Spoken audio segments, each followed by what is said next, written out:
Hey everyone, I'm Colin here at eTrailer.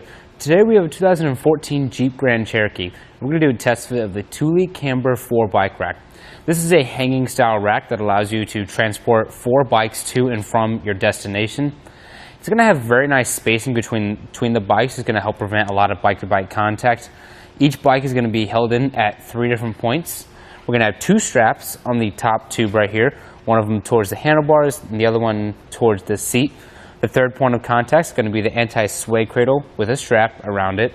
It's going to be around the seat post tube. That just helps take away a lot of the unnecessary movement from your bike. It's going to help prevent a lot of bike-to-bike contact and bike-to-vehicle contact.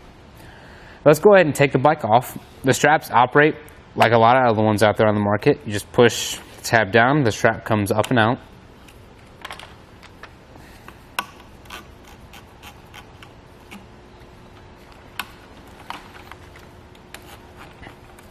And then we can unload the bike.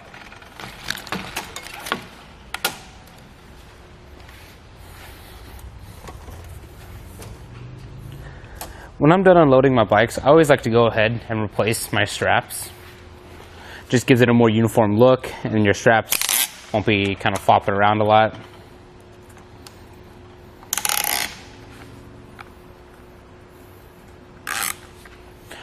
Now, with any hitch-mounted accessory, you are going to have added length to your vehicle, and especially with a 4 bike rack, it's going to add a little bit more. So we're going to measure from the bumper of our Grand Cherokee to the outermost point of our bike rack.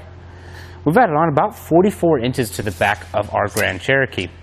We can cut down on that space by folding down our arms. It's going to be a latch up top right here.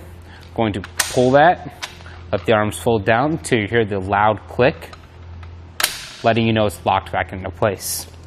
Now if we measure again from the bumper to the outermost point, it's going to be 14.5 inches.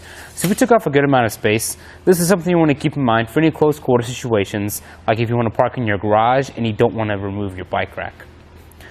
Now if we want to gain access to the trunk, we can do so when the bike rack is empty by tilting it away. There's a similar latch at the bottom towards the shank. We're going to pull up on that, then let it tilt away. From there, we can open up the trunk. You see plenty of clearance right there. We can grab whatever cargo, groceries, other things like that that we might need and be on our way. To tilt it back up, all we're going to do is grab a hold of the top of the bike rack right here and just push up. So you hear that loud click, letting you know it's locked into place. Now let's come down and see how it attaches to our hitch.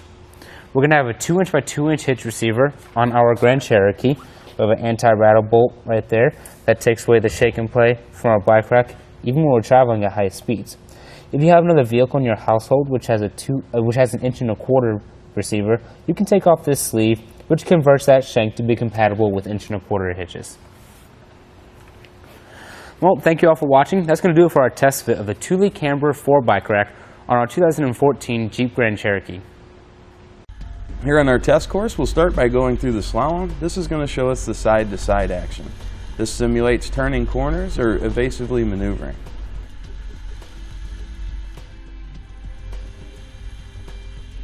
Once we get to the alternating speed bumps, we'll see the twisting action. This will simulate hitting a curb or pothole or driving over uneven pavement.